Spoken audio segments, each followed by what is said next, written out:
This is my React app. Everything looks normal. Clean UI. Data is loading. And everything works fine. Let me reload it again. Still working perfectly. Now let's go to the code. This is the code base for the UI we just saw in the browser. As of now, there are no issues. It's working fine. Here, we have a state that manages the user data coming from the API. Right now, it's initialized to null. Now, I'm going to add one small line here. Nothing looks wrong, right? Let's save the file. Now let's go back to the browser and check the app.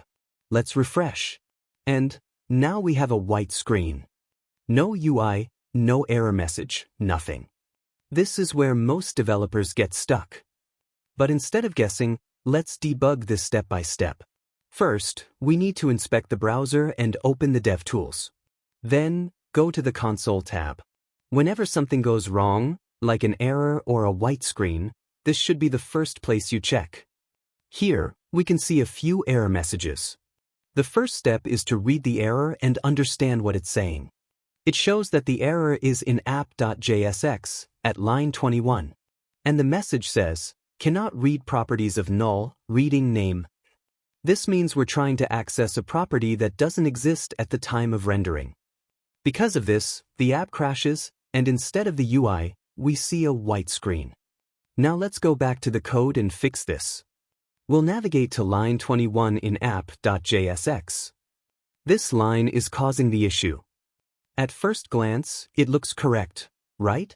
But here's the root cause. Initially, user is null. So when we try to access user.name, the app crashes. We're basically trying to read something that doesn't exist at that moment. You might have one question here. Why are we even writing this line when it doesn't affect the UI?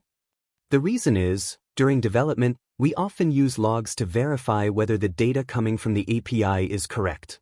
Printing values in the console helps us debug issues like missing or incorrect data.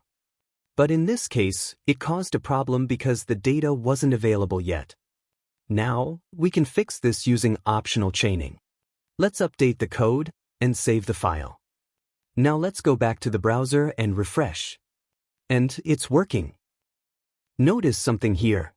We didn't guess the solution, we followed a process. We opened the browser DevTools, went to the console, read the error message, identified the line number, understood the issue, went back to the code, fixed it, and saved the file. And just like that, our UI is working again. So remember this. A white screen is not the problem. It's just a symptom of something breaking before rendering. And for most UI issues, you can fix them by following the same steps we used here. If you want to learn how to debug real problems like this, subscribe and follow along.